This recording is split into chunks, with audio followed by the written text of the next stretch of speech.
En Moni TV, La Cumbre. Aquí te mostramos lo mejor de nuestra sociedad.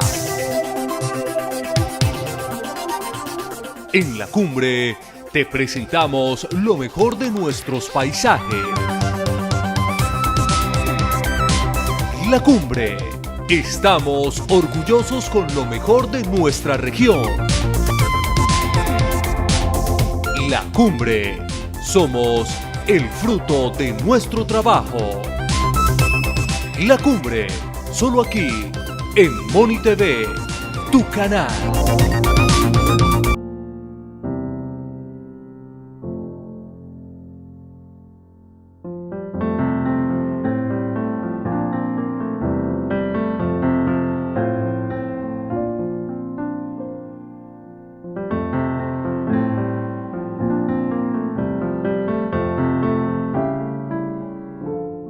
Soy Juvenal Nieves Herrera, director, productor y presentador de Diálogo La Cumbre Televisión. Este programa 178 que se emite desde Moniquirá, Boyacá, Colombia, inicialmente para las provincias de Ricaurte en Boyacá y de Vélez en Santander, y sucesivamente al subirlo a YouTube a nivel internacional vía internet para que lo vean con sus familiares en cualquier lugar y rincón del mundo. Este programa 178 queremos dedicarlo principalmente a las mujeres. A través de la historia, desde la misma independencia, muchas mujeres se vincularon a esa acción de liberación de Colombia y de los 5 países bolivarianos de España. Pero posteriormente y recientemente, mujeres campesinas, indígenas, negras o afros, obreras, estudiantes, maestras, religiosas, ecologistas, políticas, también se han vinculado a la diversidad de luchas por sus reivindicaciones no solamente propias, sino la de sus pueblos, la de sus regiones, las de sus entidades donde trabajan, laboran para conseguir y defender sus derechos propios. Hay un poema de el dramaturgo y poeta alemán Bertolt Brecht que dice: hay hombres que luchan un día y son buenos. Hay otros que luchan un año y son mejores. Hay quienes luchan muchos años y son muy buenos. Pero hay los que luchan toda la vida, esos son los imprescindibles. Si le cambiamos por género y colocamos el nombre de mujer, mujeres, podríamos leer el poema de Bertolt Brecht en los siguientes términos. Hay mujeres que luchan un día y son buenas. Hay otras que luchan un año y son mejores. Hay quienes luchan muchos años y son muy buenas. Pero hay las que luchan toda la vida. Ellas son las imprescindibles. Y así como ellas, queremos presentar en este programa a una gran mujer colombiana, religiosa, a la hermana Marilce Trigos Torres, quien toda su vida la ha dedicado a acompañar a los pobres, a acompañar a la gente que ha estado olvidada por las entidades gubernamentales, por el país mismo. Ella nos va a contar parte de su vida y las acciones que le ha tocado librar en algunas regiones del territorio colombiano. A la hermana Marilce Trigos Torres, como invitada especial, a quien le damos la bienvenida a este programa de Diálogo a la Cumbre Televisión. Le damos la palabra a la hermana Marilce Trigos Torres. Bienvenida a este programa de Diálogo a la Cumbre Televisión. Gracias, Juvenal, y todo el público. También a todo el equipo que pertenece a Diálogo La Cumbre. Un saludo fraterno, sororo para las mujeres. con mucho dolor, indignación por todo lo que está pasando acá en Colombia. Pero como defensora de derechos humanos, como creyente, manteniendo la esperanza, tratando de construir esa paz anhelada acá en Colombia. Agradezco mucho que nos hayan invitado y poder hacer visible ese proceso de mucha resistencia de Trujillo, AFAVIT, Asociación Familiares Víctimas de Trujillo. Por acá tengo un afichito de AFAVIT cuando los 20 años. Ahí está. AFAVIT. Sí. Aquí está mi hermanita. Buenos días. Teresita Cano. Bien, bienvenida, Con quien saludamos. vamos hace muchos años a Trujillo. Somos las dos que acompañamos Trujillo. Perfecto. Sí. También es mi ángel de la guarda en momentos tan difíciles. ¿Cómo no? Bueno, hermana Marilce Trigos Torres, dominica de la presentación. Nos quisiera comentar algo de su vida, de su trayectoria que es tan fecunda en este país, muy reconocida no solamente en Colombia, sino a nivel internacional. ¿Dónde nació la hermana Marilce Trigos Torres? Bueno, mi familia, mi padre Ocañero, una familia campesina muy creyente, hermosa. Y mi madre cucuteña. Yo nací en Ocaña. Ya cumplí los 77 años.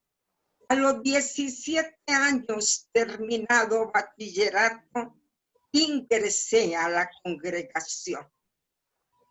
Y ese momento, por la cuestión del Vaticano II, fuimos el primer grupo que nos enviaron a Francia a la formación. Luego, yo viajé en el 61 y vi joven esa revolución cultural de 1968 con mucha intensidad. Ahí entré a estudiar teología, trabajé en educación en París con niños y a los 10 años, ya con 27 años, el regreso a Colombia. Ya no me podían cambiar, ¿no?, el chip, porque me tocó en Francia todos los cambios, el Vaticano II, todo el movimiento de la muerte de Dios, de una nueva teología alemana, la filosofía existencialista, y soy buena lectora. Luego todo eso, bueno, un cambio muy fuerte. Cuando regresé a Bucaramanga, a donde ingresé a la comunidad de Bucaramanga.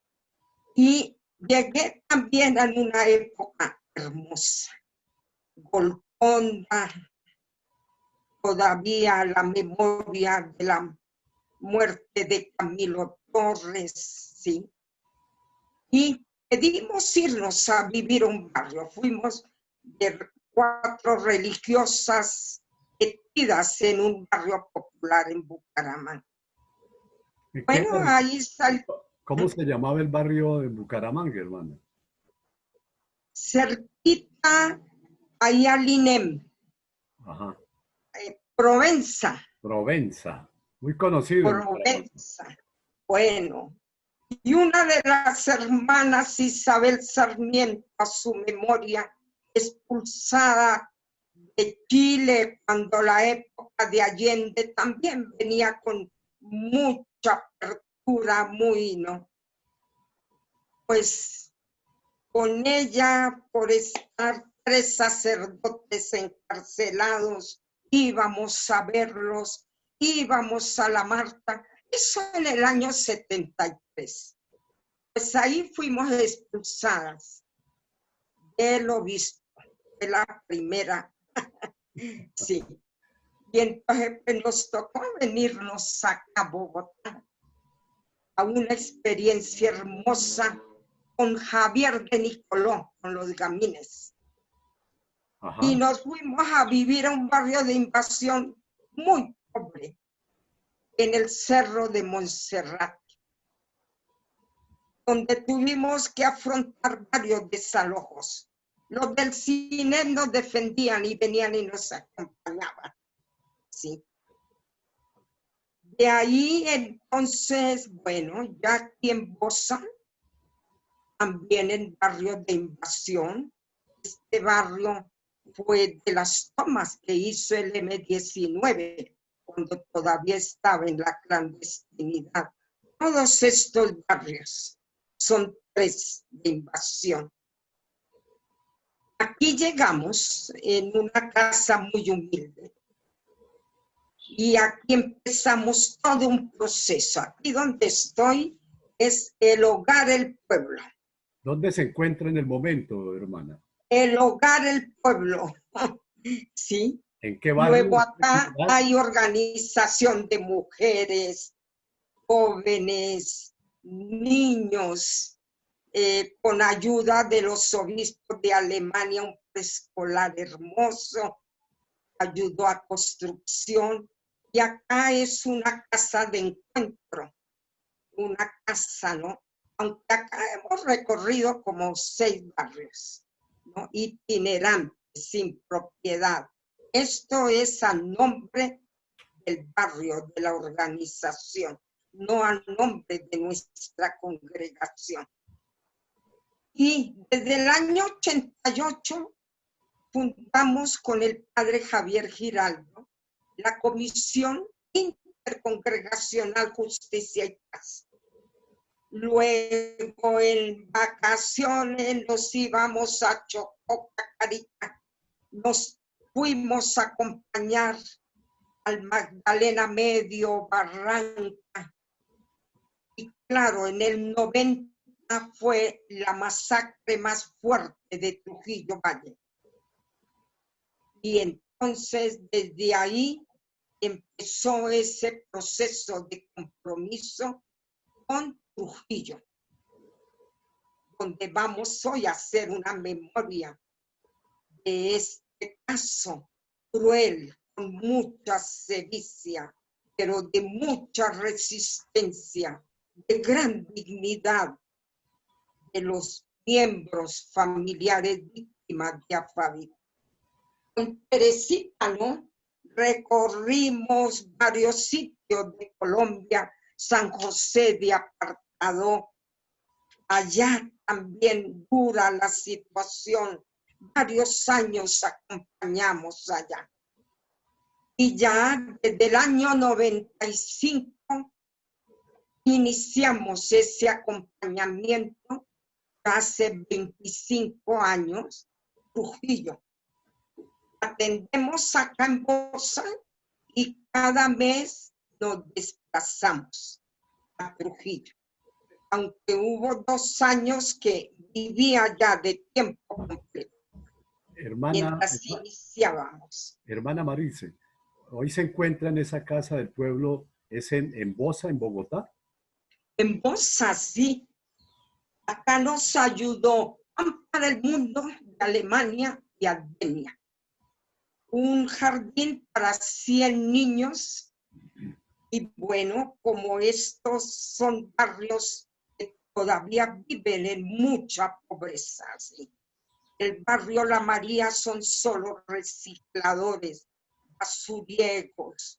Y también hay ahora por la migración venezolana mucha población. Niñas, niños que no lo reciben en la escuela. Y Teresita fundó otro preescolar.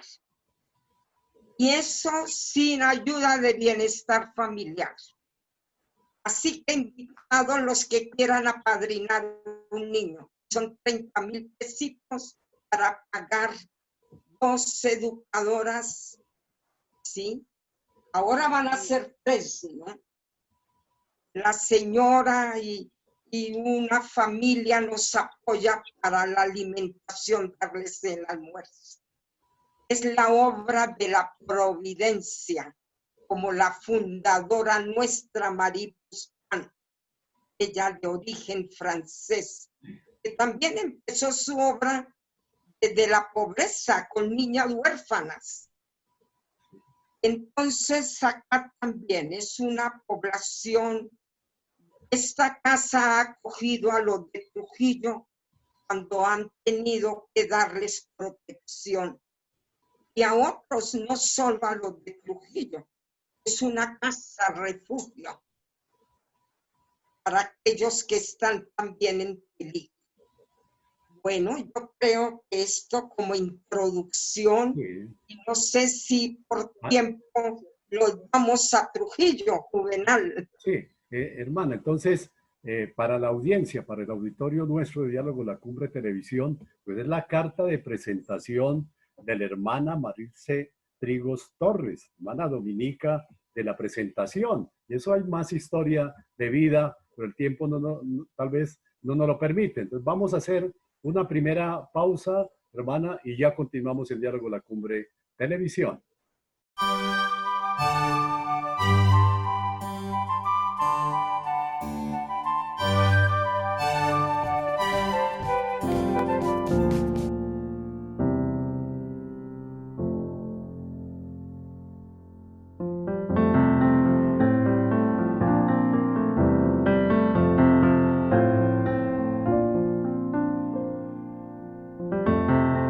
Continuamos el Diálogo La Cumbre Televisión en este programa 178 que se emite desde Moniquirá, Boyacá, Colombia, para la provincia de Ricaurte, en Boyacá, la provincia de Vélez, en Santander, y por YouTube e Internet a todos los rincones del mundo, con la hermana Marilce Trigos Torres, quien en su afán por integrarse a las comunidades, a la lucha social, definió desplazarse a Trujillo. Hermana Marilce, ¿dónde queda Trujillo? Y nos puede hacer una pequeña paisajística de ese pueblo. Bueno, Trujillo queda a Valle, ¿no? Es Valle del Cauca. Sí. Al norte del valle. 2 horas de Cali, media hora de Tuluá. Una zona montañosa, de mucha montaña. Zona cafetera. Y también viven de plátano y café. Viene de una migración antioqueña. Luego no falta el poncho, el sombrero y el carriel antioqueño. ¿Cuántos habitantes tiene Trujillo? Bueno, en este momento más o menos son unos 20,000 con las veredas. Tiene 14 veredas, parte rural. Aunque ya voy a hablar un poco de lo que ha pasado o del desplazamiento que se ha presentado. Un pueblo muy religioso, tradicional y en su cultura muy a nivel político, muy conservador. Son cosas que nos van a ayudar. Pero la gente muy amable, abierta. Una iglesia hermosísima que parece una catedral, sí. Y como les digo, hay más población campesina que urbana, rural. Muy bien, hermana. Ahora, hemos conocido por la prensa nacional, por todos los medios, que en los años de 1989 a 1992 ocurrieron unas situaciones muy difíciles y trágicas en Trujillo. Se habla de masacres desde esa época, no de homicidios colectivos, como se está mencionando ahora. Entonces, eso lo vamos a ver de presentación en unos videos de Contravía del periodista Holman Morris, que le invito a que los veamos y luego continuamos charlando de su vivencia que ha tenido Bueno. en Trujillo. Las víctimas fueron en su mayoría hombres entre los 26 y los 45 años de edad, de profesión campesinos, jornaleros, pequeños comerciantes, inspectores de policía, dirigentes políticos, trabajadores de salud y líderes religiosos. La fórmula es sencilla. Los guerrilleros del ELN extorsionaban a narcotraficantes y mataban a la fuerza pública. Los narcotraficantes se aliaron con los militares y la policía para asesinar a guerrilleros. Así se crean los paramilitares. Pero los paramilitares, además de asesinar guerrilleros, también asesinaban campesinos. Los militares hacían pasar a los campesinos como positivos y los narcotraficantes se quedaban con las tierras y ganaban corredores para exportar coca.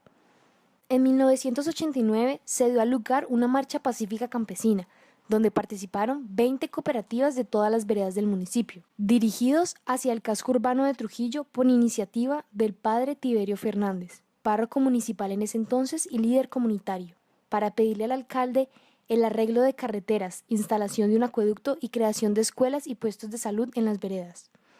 En la marcha, por ser pacífica, no habían ni miembros del ELN o de los narcotraficantes. Sin embargo, las personas fueron acordonadas por militares del batallón de artillería número 3, Palacet de Buga, porque según estos, la marcha era patrocinada por los guerrilleros del ELN, y fue así como la marcha se convirtió en un pretexto para someter a la población campesina. Los hechos centrales de la masacre de Trujillo tuvieron su clímax de terror en 1990, con las masacres y desapariciones forzadas de la Sonora y de los ebanistas, el homicidio del padre municipal Tiberio Fernández y la desaparición de sus acompañantes.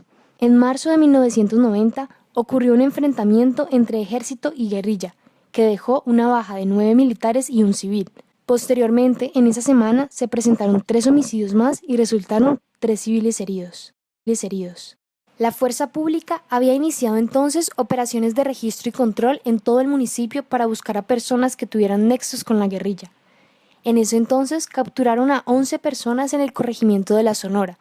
Una vez el campesino era capturado, aún sin ser declarado culpable de complicidad, era trasladado por la fuerza pública en comando del mayor Alirio Urueña a una hacienda, propiedad del narcotraficante Diego Montoya. Allí, estas 11 personas fueron torturadas con agua a presión, soplete de gasolina, navajas, tenazas, martillos y sal para aplicar en sus heridas. Seguidamente, fueron ejecutados con una motosierra. Las cabezas y troncos fueron depositados en costales y arrojados a las aguas del río Cauca. Luego de terminar una misa en Tuluá, el padre Tiberio Fernández, junto a 3 acompañantes, fueron desaparecidos y conducidos a la hacienda Villa Paola, propiedad del narcotraficante Henry Loaiza. Allí fueron torturados. El sacerdote fue castrado y su sobrina, Ana Isabel Giraldo, fue violada y sus senos fueron mutilados. El único cadáver que fue recuperado fue el del sacerdote, encontrándose en el río Cauca. El único testigo presencial de los hechos, Daniel Arcila Cardona, testificó en contra de los victimarios, pero fue declarado como una persona con trastornos mentales y, por lo tanto, su versión de la historia fue desacreditada. Posteriormente fue desaparecido, descuartizado y su cuerpo fue arrojado nuevamente al río Cauca. Las personas vivieron en esta época con horror y temor de desaparecer o de ser ejecutados. Fueron muchas madres que quedaron sin hijos, muchos hijos que quedaron sin padres y muchas esposas que quedaron sin parejas. Todos los crímenes cometidos en Trujillo destruyeron lazos sociales, afectó psicológicamente a la población y fragmentó la capacidad de trabajar en equipo de los campesinos. Las personas no hablaban del tema ni denunciaban por temor a tener el mismo destino de las víctimas. Además, crecieron los sentimientos de impotencia, rabia, injusticia y vulnerabilidad. Las organizaciones de trabajo asociativo se debilitaron y fueron desapareciendo. Es por esto que con ayuda de la Iglesia Católica se involucró a la Procuraduría General de la Nación,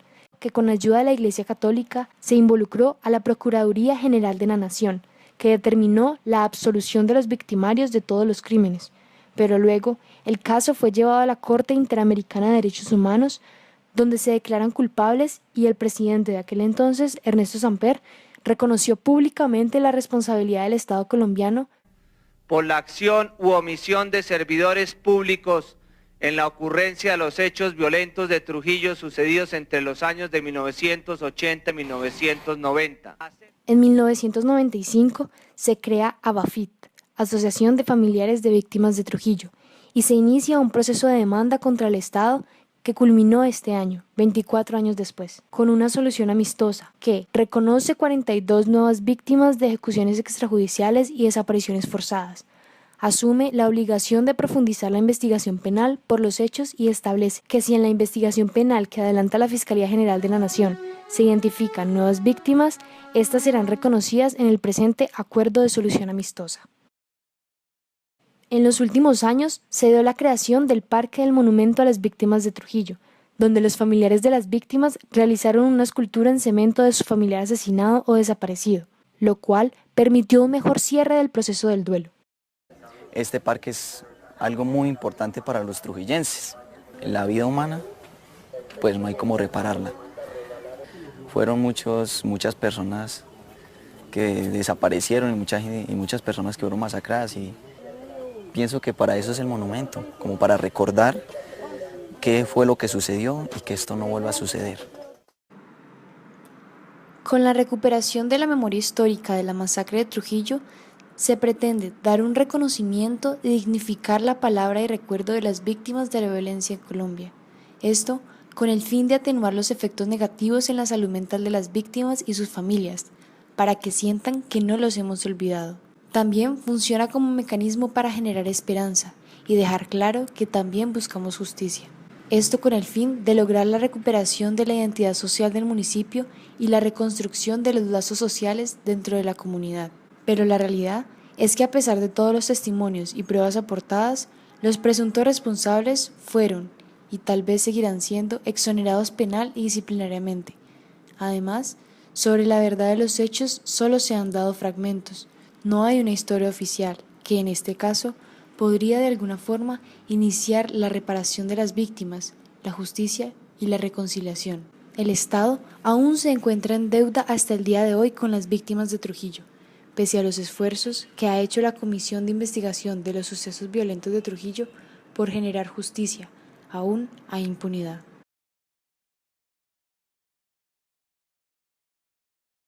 Ahí pues una variable, ¿no?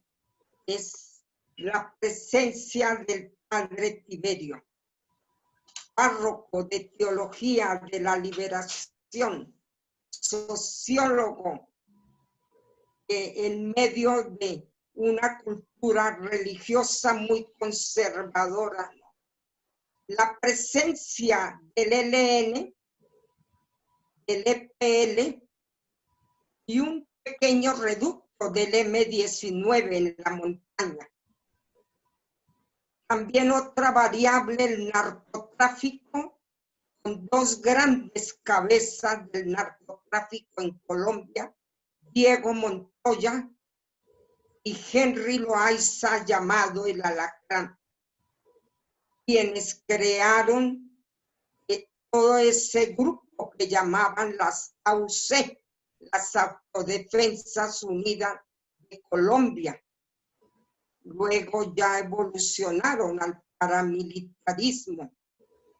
Y también todo sembrado de coca y la presencia del narcotráfico, ¿no? Son variables que influyeron en este momento. Y la aplicación de la doctrina de la seguridad nacional impuesta por el Imperio Estados Unidos y en Trujillo se concretó en 4 planes de represión: por la presencia guerrillera, por el compromiso del padre Tiberio señalado de guerrillero, el plan pesca, el plan relámpago, el plan democracia, ¿sí? Planes de represión de parte del Estado, que nos ayudan a entender por qué en un pueblo tan pequeño tuvimos 342 víctimas. Bueno, y esas víctimas, hermana, ¿de qué origen? ¿De qué sectores de la población principalmente? ¿Y por qué los involucraron en ese conflicto?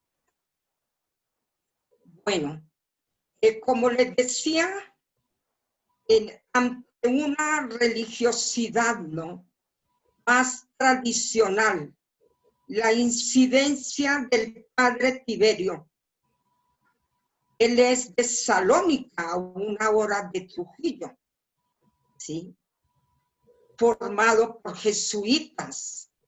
Él organizó 24 cooperativas.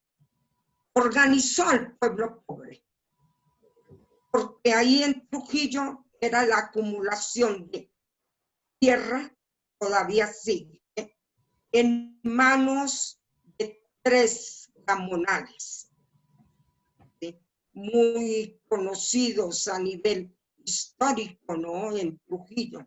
Él al organizar el pueblo, tanto rural como urbano, con las cooperativas, entonces fueron señalados esa población que pertenecía a las cooperativas.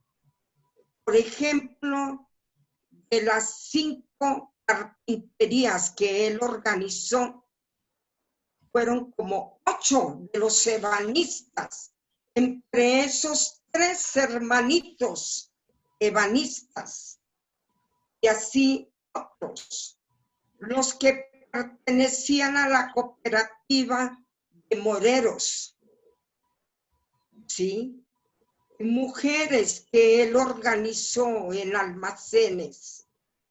Luego la población con quienes atentaron en esa criminalización fue ese pequeño pueblo organizado por el padre Tiberio.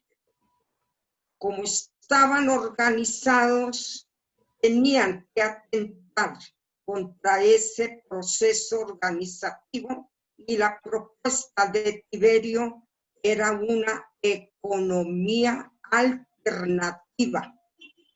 El campesino no tuviera intermediarios, que sacara sus productos directamente a Trujillo. Eso molestó a los terratenientes. Eso molestó a esos grandes gamonales. Y viendo, él hizo una marcha en el año 89, pidiendo mejorar la carretera a las veredas, pidiendo educación, puesto de salud en las veredas. Ese fue su pecado, ¿sí? Exigir mejores condiciones para el pueblo pobre, para el campesinado. Empezaron en el año 88, poquitos, 89. Lo fuerte fue en el año 90. El mes de abril, el 1 de abril, 4 de los ebanistas. En la marcha fue clave, porque ahí fue donde sacaron fotos. Reprimieron la población. Decían que esa marcha había sido apoyada por el ELN. Entonces, desde ahí fue la aplicación de la doctrina de seguridad nacional con planes represivos. Época del gobierno de Gaviria, que la curva fue alta. Fueron varias masacres que ocurrieron. La desaparición de 4,000 víctimas de la Unión Patriótica en los años 89, 90. Luego no es solo Trujillo. Río Frío, que queda 1/4 de hora de Trujillo, ahí fue una masacre de campesinos, también organizados por Portugal de Piedra. esa masacre en ese sitio. Y ya viéndolo, en el año ya llevaban 100 víctimas. Y el padre Tiberio ya no daba más.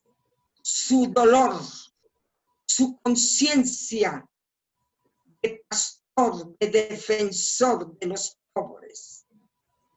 El Viernes Santo de 1990, en el púlpito dijo, en el sermón de las 7 palabras, la última, Jesús muere.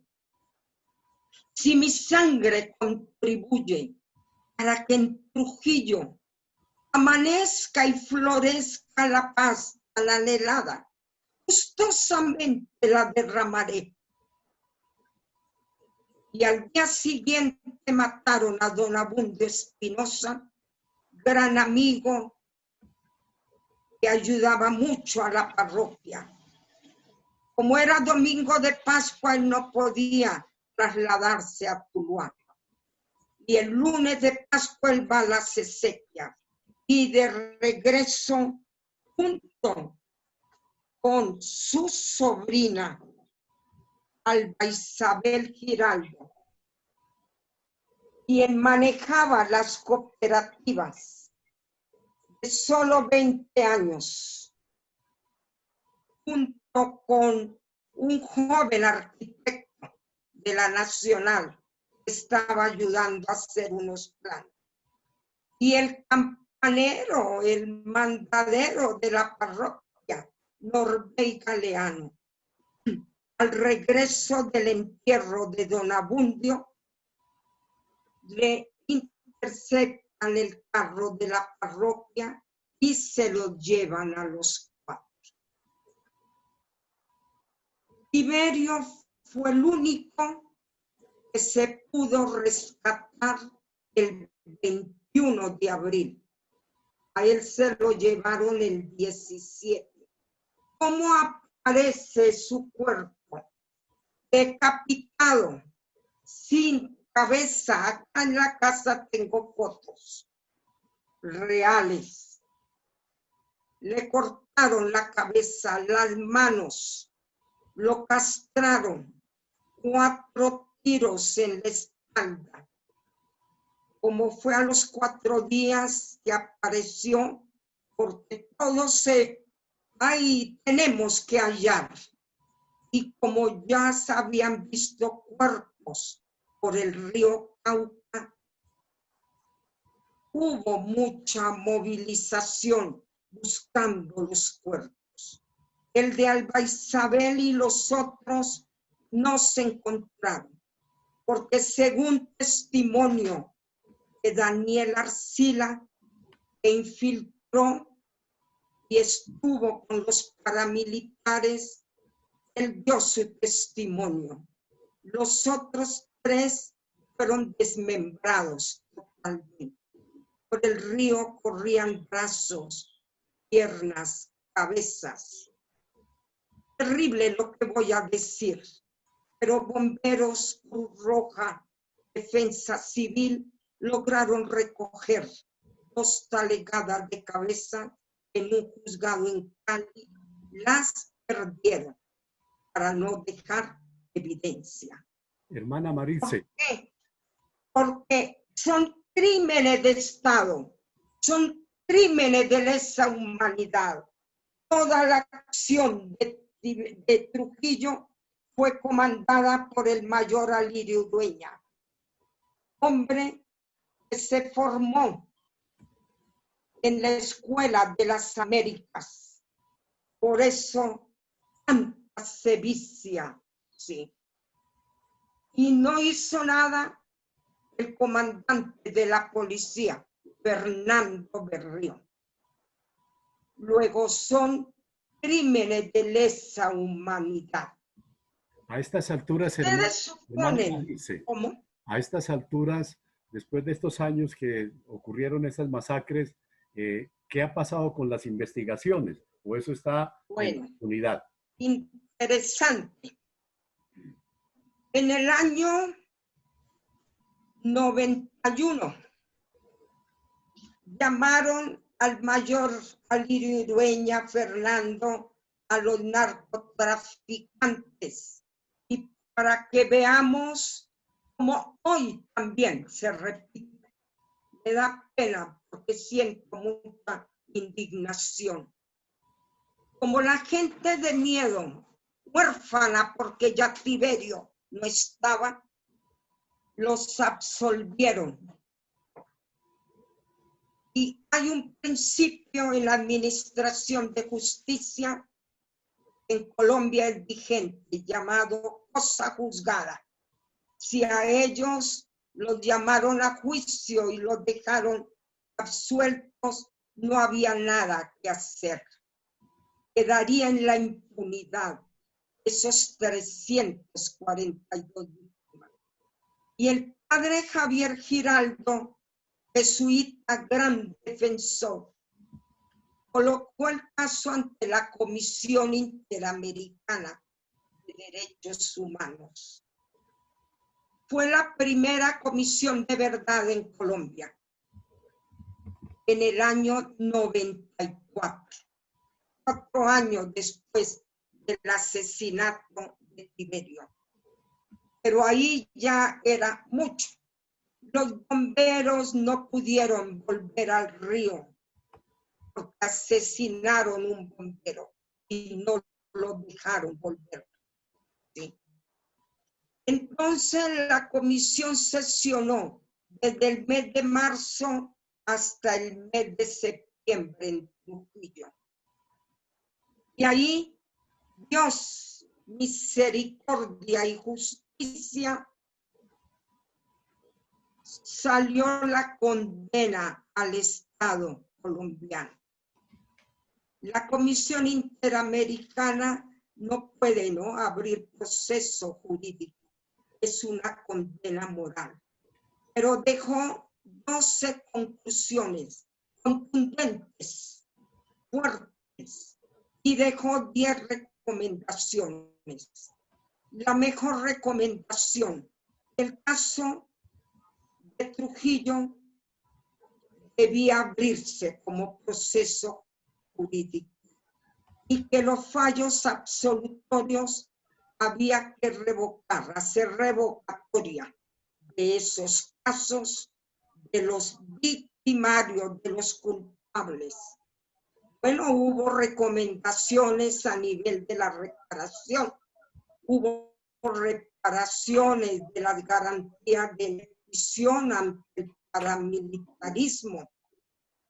Sí, las conclusiones también, la alianza de los militares con los grupos paramilitares y del narcotráfico.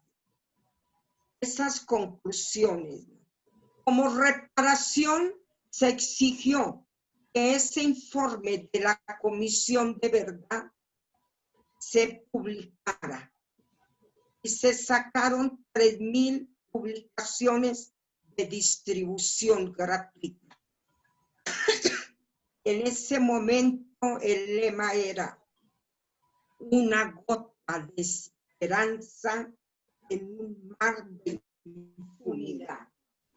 Una gota de esperanza en un mar de impunidad. Sí, hermana Maritze, entonces, para nuestra audiencia de estas provincias de Ricaurte en Boyacá, de Vélez en Santander, pues que no conocían este conflicto de uno de los territorios colombianos en el Valle del Cauca, exactamente en el pueblo de Trujillo, contado por una religiosa. Esa es la versión de su vivencia que ha tenido allí, de la vinculación a ese conflicto, a ese apoyo, esa situación vivida por tantas familias y por el pueblo casi en general de Trujillo. Vamos a hacer una segunda pausa y ya continuamos con la hermana Maritze Trigos Torres.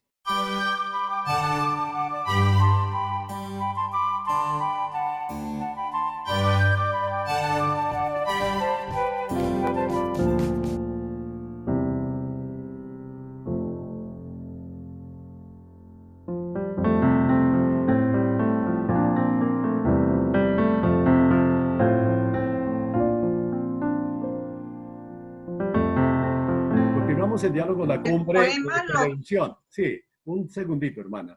Continuamos el diálogo La Cumbre Televisión para contarle a nuestra audiencia que la hermana Maritze Trigos Torres, además de docente, de investigadora, de defensora de derechos humanos, también hace poemas, escribe poemas. Ahora los poemas también en lo concreto de lo que ha vivido allí en Trujillo. ¿Nos pudiera leer uno de sus poemas, hermana Maritze? Bueno, como acabamos de relatar los hechos, a nivel de la victimización hubo 88 desaparecidos, masacres colectivas de más de 3 personas, ejecuciones extrajudiciales, torturas y atentados como clases de victimización. Ahora vamos a ver cuando entremos ya a nivel de la acción que pasó. El poema es doloroso, se llama Bajo la Luna. Está dedicado a las víctimas que fueron arrojadas en el río Cauca, destrozadas, el 1 y el 2 de abril, y luego el 17 de abril, el padre Tiberio. Llega medianoche, casi madrugada. Trujillo está de luto, hay miedo en el pueblo. En la Sonora hay enfrentamiento, hay campesinos junto a militares, contexto del narco, seguridad nacional. Y la luna llora, llora tristemente. Solo las estrellas alumbran en silencio y la luna llora, consuela a los humildes. Es 1 de abril de los años 90. Militares armados entran a las casas. Se llevan a Ramiro, a Arnulfo y a los Prada. Toman a la fuerza a Esther Cayapú, la partera, la líder indígena. Y los perros ladran clamando justicia. Es Villa Paola lugar de martirio. Es Granja Las Violetas donde se tortura. Las lágrimas corren en cuerpos destrozados. El párroco Tiberio, igual que la luna, comparte el dolor. Grita a la justicia y las estrellas siguen alumbrando. Y la luna llora, llora tristemente.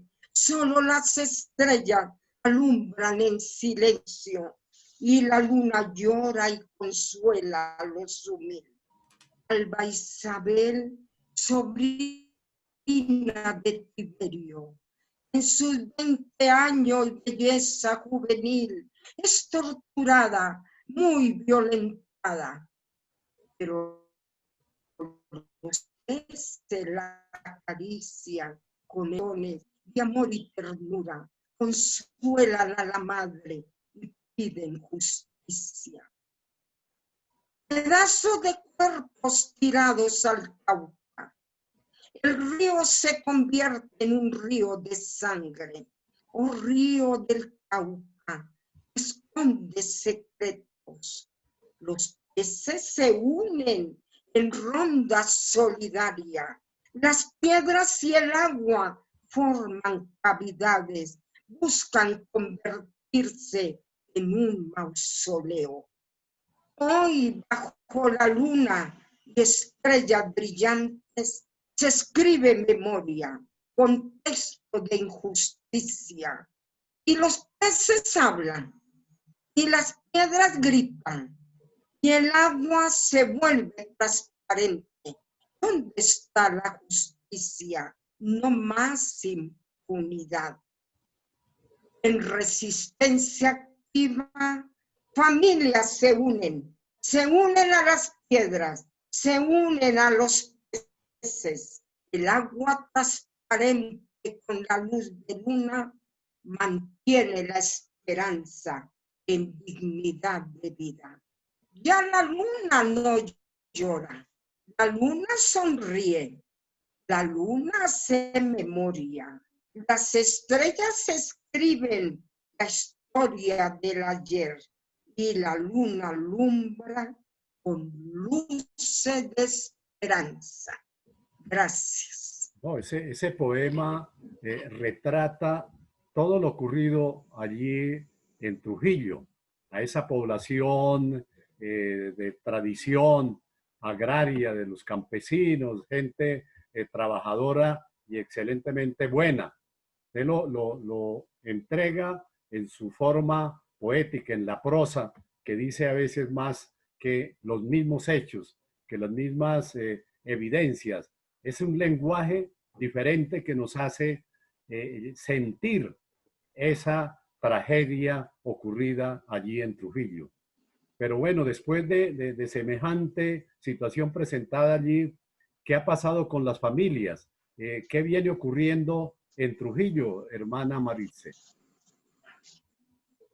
Bueno, después de haber ganado el caso, de la exigencia de hacer la revocatoria de los fallos absolutorios, el colectivo de abogado José Alvear Restrepo, a la cabeza el doctor Eduardo Carreño, se hizo cargo del caso Trujillo. Y ahí se abrió el proceso jurídico de Trujillo, con detención preventiva nada más al mayor Alirio Urueña. Sí. Ya el Alacrán estaba encarcelado no por los hechos de Trujillo, sino por narcotráfico. Luego, ahí empezó la lucha para la revocatoria, que lo ganó una mujer magistrada en la Corte Suprema de Justicia. Esta mujer tuvimos que sacarla del país con ese logro tan grande. Y ahí fue cuando se hizo la detención del mayor Urueña, mientras se le abría el proceso. Ha sido un trabajo tenaz, porque para las familias daba miedo hablar. Ellas no habían hecho ninguna declaratoria. Las reuniones las hacíamos o en Buga o en Tuluá, porque en el mismo Trujillo les daba miedo. Yo ayudaba a prepararlos para que dieran la declaración. Ya en la comisión de verdad habían hecho declaración solo 40 familias. ¿Sí? El padre Javier, en forma muy silenciosa, casi en la clandestinidad, había recogido 105 casos documentados, que fueron los casos que se presentaron ante la comisión de verdad. El trabajo silencioso, efectivo del padre Javier Giralt. A partir de ahí, ya se les propuso, ¿no?, de que las familias debían organizarse. Hicimos una peregrinación en el año 35, donde no participó ningún familiar de víctima por miedo. Una gran solidaridad de todo Colombia, porque los medios dieron mucha información, visibilidad a este caso Trujillo. Y después de la peregrinación la gente sintió más seguridad. Ahí era cuando gritábamos, Trujillo, una gota de esperanza en un mar de impunidad. Y ya la gente quiso organizarse y empezamos. Y ahí entonces la reparación se empezó pidiendo al Estado colombiano un lote para hacer lo que hoy tenemos como el Parque Monumento a las Víctimas.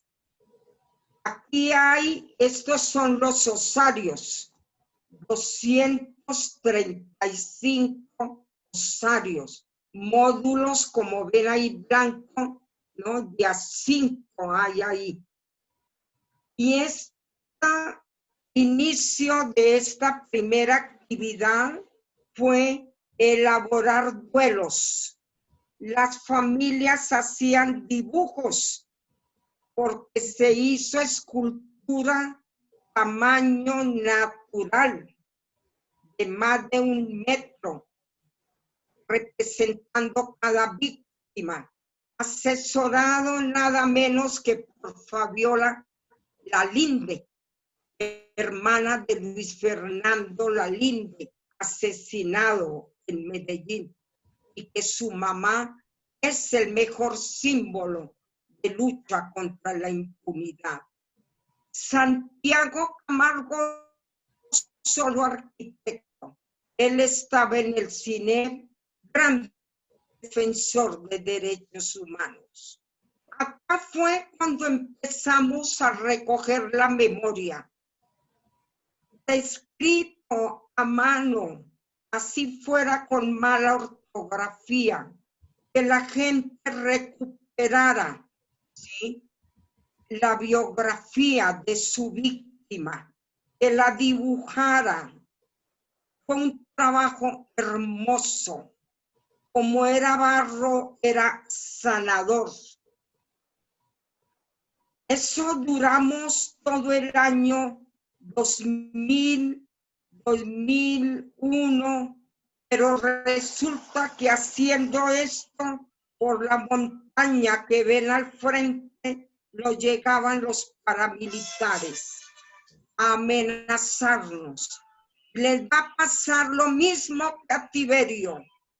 La gente se replegó, tuvimos que hacer un cierre simbólico.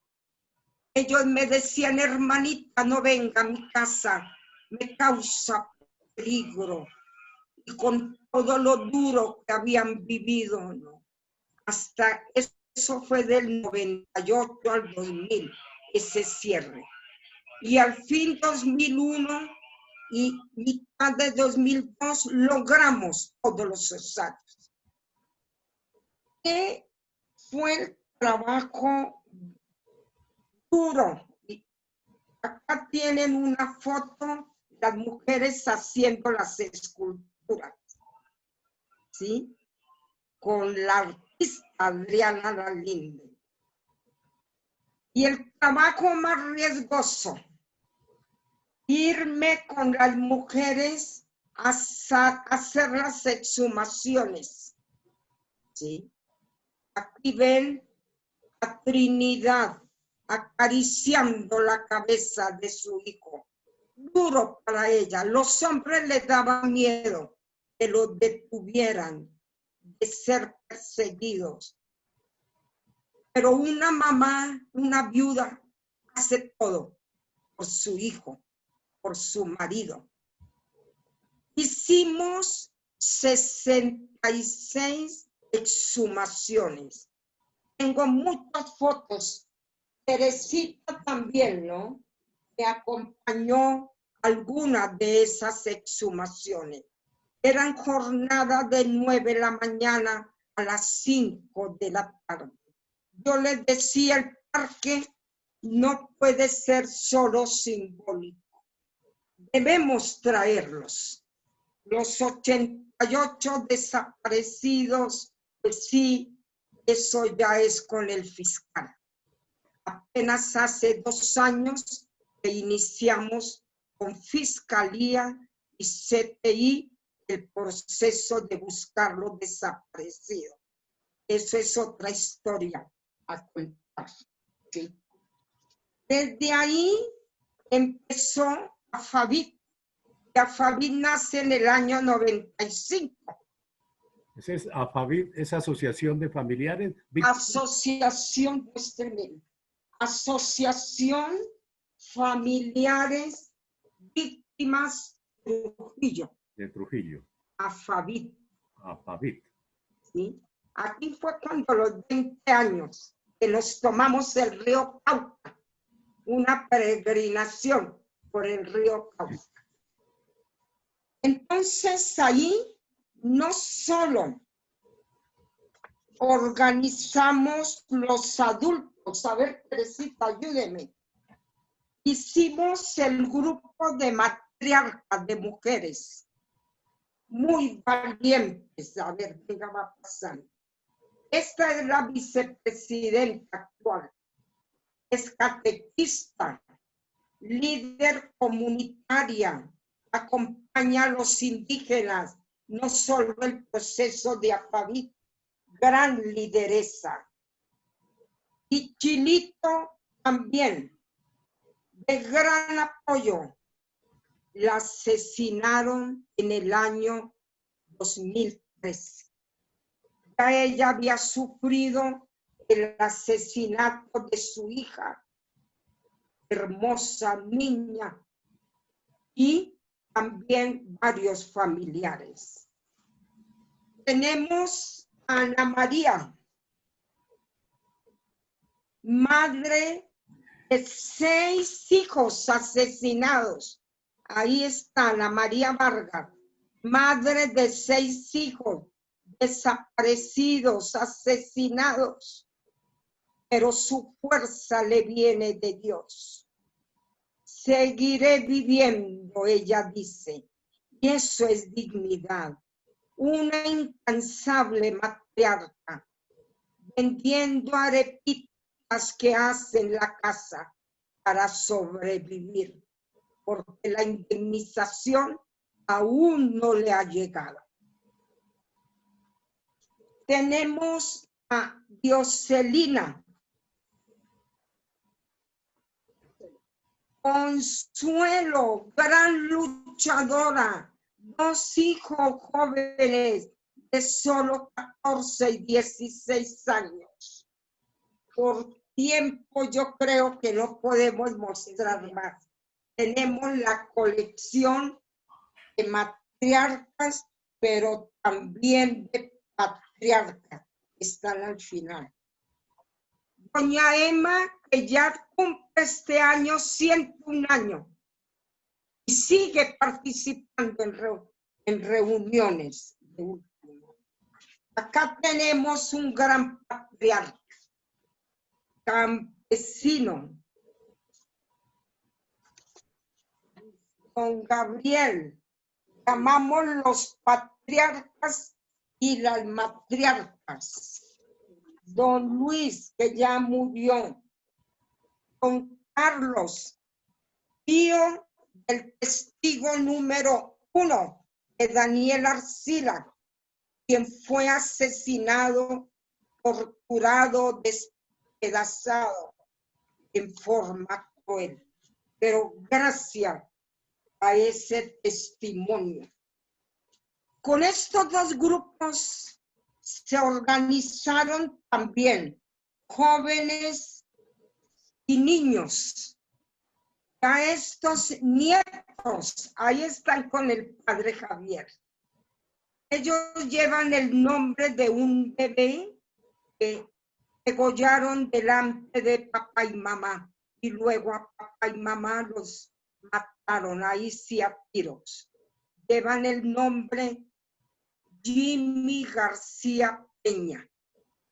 Y el grupo de jóvenes se llama Huellas de Vida. Aquí están los más jovencitos.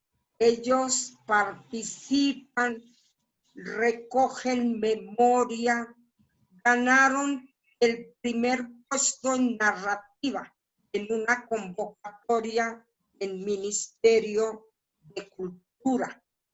Cada niño escogió una matriarca y escribió a mano la vida de cada matriarca. Tenemos 16 libros, yo tengo ahí uno, ¿no? Hermosos. Trujillo tiene eso, ¿no? De la capacidad artística, son pintores y escritores. A nivel de lo jurídico, esta es una de las audiencias contra el alacrán. El colectivo de abogados José Alvear Restrepo ha ganado 3 fallos de condena al alacrán. 3. El último único, con 42 víctimas. ¿Sí? Ganar ese caso.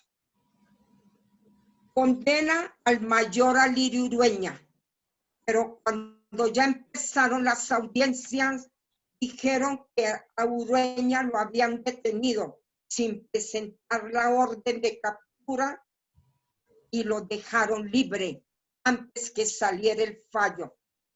Y claro, está huyendo, se escapó de Colombia. El colectivo de abogados también ganó el fallo contra el teniente de la policía, Luis Fernando Berrío. Y hay 2 paramilitares también con condena.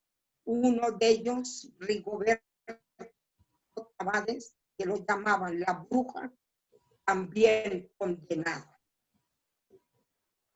Luego, ustedes ven que a nivel jurídico ha tenido, creo que es de los pocos casos que ha tenido tanta ganancia en lo jurídico.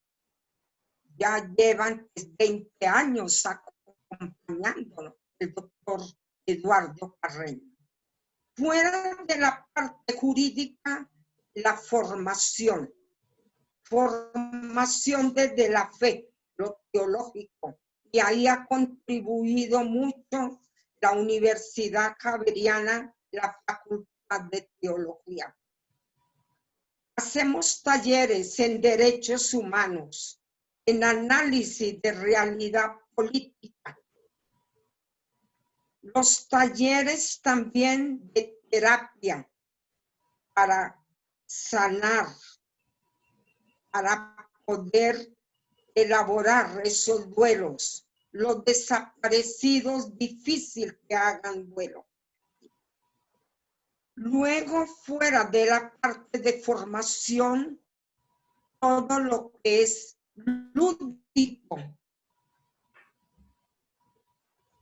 Hay murales y se han unido mucho universitario. ¿Sí? Han hecho hay como unos 4 murales.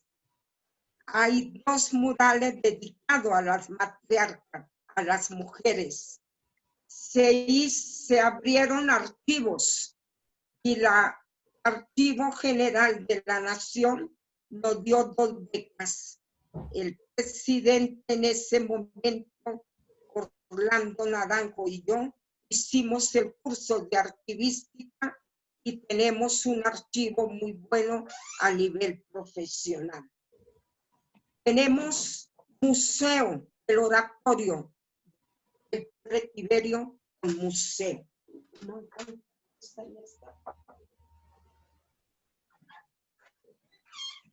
Luego llevamos 20 peregrinaciones. Aquí estamos. Hermana. Caminando hacia el Parque Monumento. Hermana. Aquí hay otra foto de peregrinación. Participan hasta 400 personas en forma anual. Me iba a preguntar algo, Juvenal. Podríamos, con toda esa narrativa y esa memoria acumulada precisamente por su vivencia, por estar vinculada a ese proceso, pues nos ha relatado todo el desarrollo y toda la participación de las familias para rescatar y recuperar todo ese pasado trágico de sus familiares mismos. Vamos a hacer una pausa y hablamos de las peregrinaciones, hermana Maritze.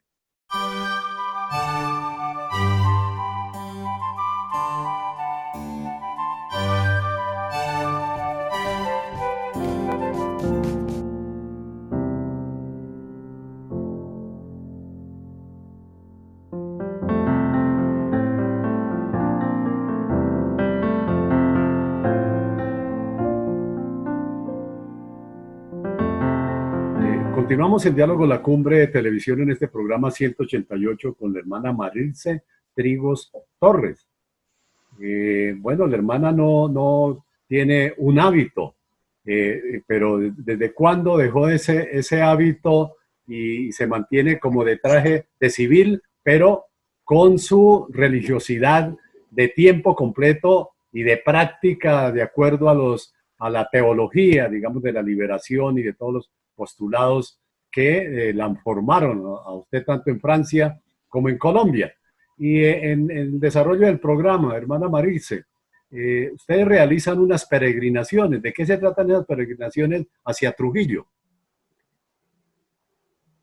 Bueno, Trujillo se ha mantenido, ¿no?, con gran resistencia gracias a la articulación, que no estamos solos.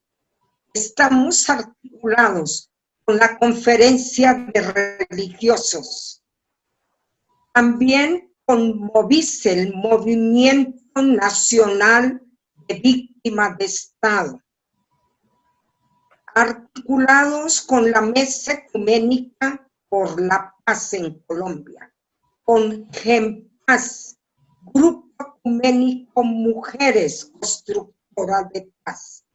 Y una gran articulación que nació preciso en Trujillo es la Red Colombiana Lugares de Memoria. Esa red nace hace 8 años y nace preciso. Hay fotos hermosas, ¿no? Nacimos 19 lugares donde hay galería, donde hay museo, ¿no? Monte de María, Buenaventura, por todo Colombia. Hoy en día somos 40 lugares de memoria y estamos articulados con lo que se llama la RESLAC. Es toda la red lugares de memoria a nivel de América Latina. El caso como impacta tanto. Las universidades se han unido mucho y han sido también desde esa realidad y desde la academia ese diálogo. Ya han hecho 16 tesis de grado, algunas laureadas y han publicado libros, ¿sí? Eso también es un aporte para FAVID, un diálogo de las víctimas con la academia. Entonces, las peregrinaciones son momentos de no olvidar a las víctimas. Y en esas peregrinaciones van a nivel nacional. Cada año buscamos quien financie, ¿no?, estas peregrinaciones, porque se le da desde el desayuno, el almuerzo, se celebra la Eucaristía, hay participación artística, las cantadoras de Buenaventura con sus alabados, jóvenes de la Universidad Nacional con su música, con su arte, han hecho obras de teatro muy significativas. Luego, es un espacio de fortaleza, de fe en Dios, de memoria que las víctimas decimos no las enterramos, las sembramos para que permanezcan vivas en el pueblo. y cada peregrinación es precisamente reconocer la dignidad de esta población humilde que fue masacrada. Este año, por la pandemia, la peregrinación iba a ser apoyada por el CELAM, la Conferencia Episcopal Latinoamericana de Obispos de América Latina. Se va a hacer virtual y la fecha invitados el 7 de noviembre, de 9 de la mañana a las 12 del día. Ya daremos a Juvenal el link de transmisión y va a haber participación a nivel nacional e internacional, porque en forma virtual va a llegar a los países de América Latina. Luego, es un compartir fraterno, es un intercambio de experiencias. Cada año se toma un tema diferente. Tenemos ponentes, porque la peregrinación dura todo el día. Entonces, este espacio ya este año es la 21ª peregrinación, 21 ya. Ahí también los niños participan, tenemos músicos que tocan acordeón, flauta, y los jóvenes también. Luego, ellos serán la continuidad. Vamos a terminar mostrando la bandera de Alfavid y de despedida el último poema. Bueno, los invito a conocer el poemario. Son bastantes poemas dedicados. Esta fotito es ya la mostré, de una audiencia.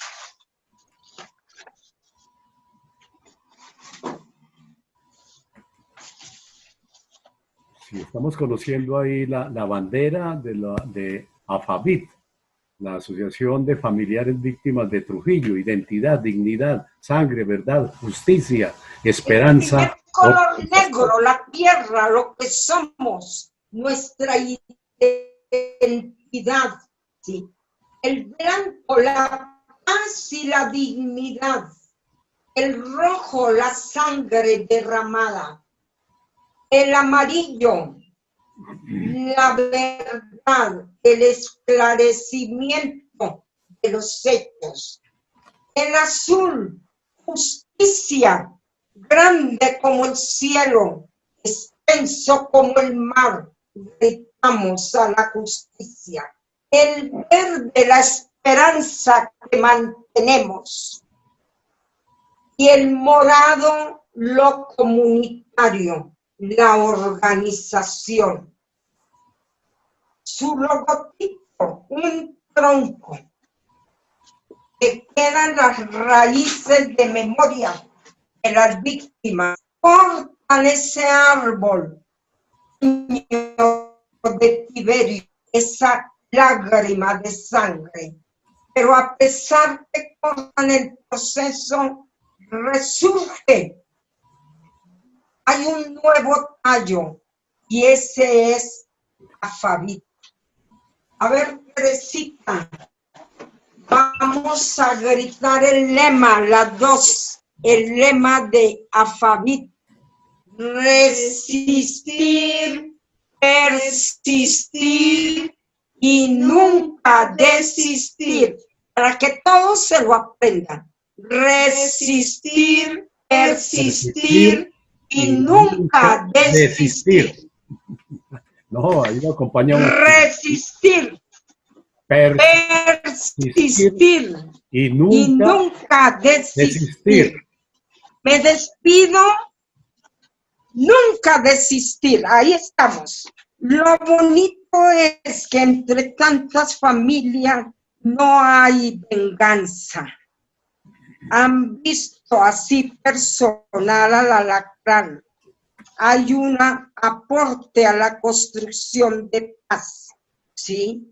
Hay una reconciliación con ellos mismos y ante los victimarios. Y creo que eso es lo que necesitamos en Colombia hoy. Que cese tanta violencia como lo estamos viviendo en este momento, ¿sí? Entonces terminemos, hermana, Seamos con constructores el poema. de paz. Leamos el poema, A ver, el segundo poema. hoy tengo muchos, iba a leer el de la matriarca, pero voy a leer el dedicado a los osarios, a las víctimas. Ahí, a ver, Teresita. Sí. Osarios, vida y esperanza. ¿Es lugar de muertos o de vivos? Se pregunta hoy asombrado. De los muertos hay siembra de raíces, símbolo de memoria. De los muertos nacen flores, expresión de resistencia.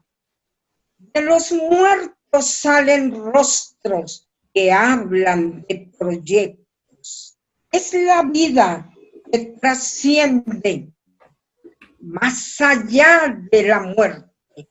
Es el parque monumento, reparación, dignidad. Es espacio de justicia, lucha contra la impunidad. No es lugar de muertos, es lugar de vivos gritando libertad. Los muertos aparecen vivos en cuerpos esculpidos. Son los huesos secos que se unen en grito de justicia. Los muertos se levantan, nos miran y nos hablan. La siembra de semilla convertida en esperanza. No es lugar de muertos. Es jardín de vivos, olor a resistencia. Es memoria histórica, denuncia subversiva. Es duelo doloroso, de llanto y sufrimiento. Es sueño y utopía de nueva sociedad. Gracias. Hermana Maritze, Bueno. terminando este programa, pues, hermana Maritze, le agradecemos. Que a nivel de reparación logramos de parte del Estado un barrio para 34 familias, ¿sí? El parque monumento, el lote, lo otro ha sido autogestionado, ¿sí? Con proyectos. Pero también se han tenido 112 viviendas que se mejoraron. Indemnización sí está todavía corta. Apenas van como 40 indemnizaciones. Es poco. Todavía los 42 casos que ganamos hace 2 años aún no los han indemnizado. Y gente muy mayor, muchos ya han muerto sin haber mejorado sus condiciones de vida. Hermana Bueno, Maritze, pues, le estamos... agradezco mucho. No, por el contrario, hermana Maritze, le agradecemos esta participación tan amplia para darnos a conocer esa situación vivida en el pueblo de Trujillo Valle, con la organización fomentada por su liderazgo, el de las comunidades religiosas activas que le han dejado ver a esos familiares víctimas de Trujillo, a que a pesar de la muerte, hoy la vida también está floreciendo y se seguirá adelante en ese proceso A usted, hermana, mucha vida, con esa alegría que siempre expresa, con esa dedicación, con esa persistencia, con esa resistencia, porque nunca estamos seguros que va a desistir hasta sus últimos días de sus días en favor de las comunidades, no solamente de Trujillo, sino del mismo pueblo colombiano. Muchas gracias, hermana Marilce Trigos Torres. Sí, y olvidé decirles todas las amenazas. El parque lo incendiaron 3 veces. La alma del padre Tiberio fue profanada, pero la gente ahí ya no estaba atrás. Dios liberador acompañando a su pueblo. Gracias, Juvenal.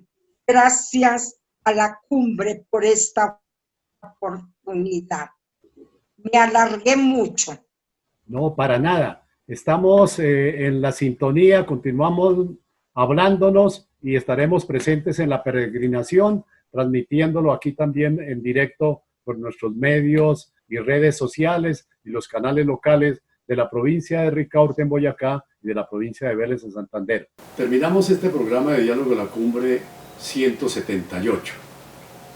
Como asistimos, como lo vimos, la intervención, la narrativa, esa relatoría, producto de su vivencia de la hermana Marilce Trigos Torres, que ha estado luchando por más de 50 años al lado de las comunidades de las barriadas populares en pueblos y ciudades de Colombia, desde el campo de su religiosidad a la cual no ha renunciado. Y es la invitación que se hace a todos los pobladores colombianos que en su gran mayoría hacen parte de la religión católica, para que además de profesar su fe, también sean practicantes en el apoyo a las comunidades que requieren de salir adelante producto de alcanzar sus reivindicaciones, sus derechos, para que en Colombia se pueda vivir en un mundo más feliz. Es la reflexión que seguramente a ustedes también les ha quedado allí en su memoria. Esperamos que nos convirtamos en grandes practicantes de la solidaridad, del apoyo a las comunidades que tanto lo requieren en este país.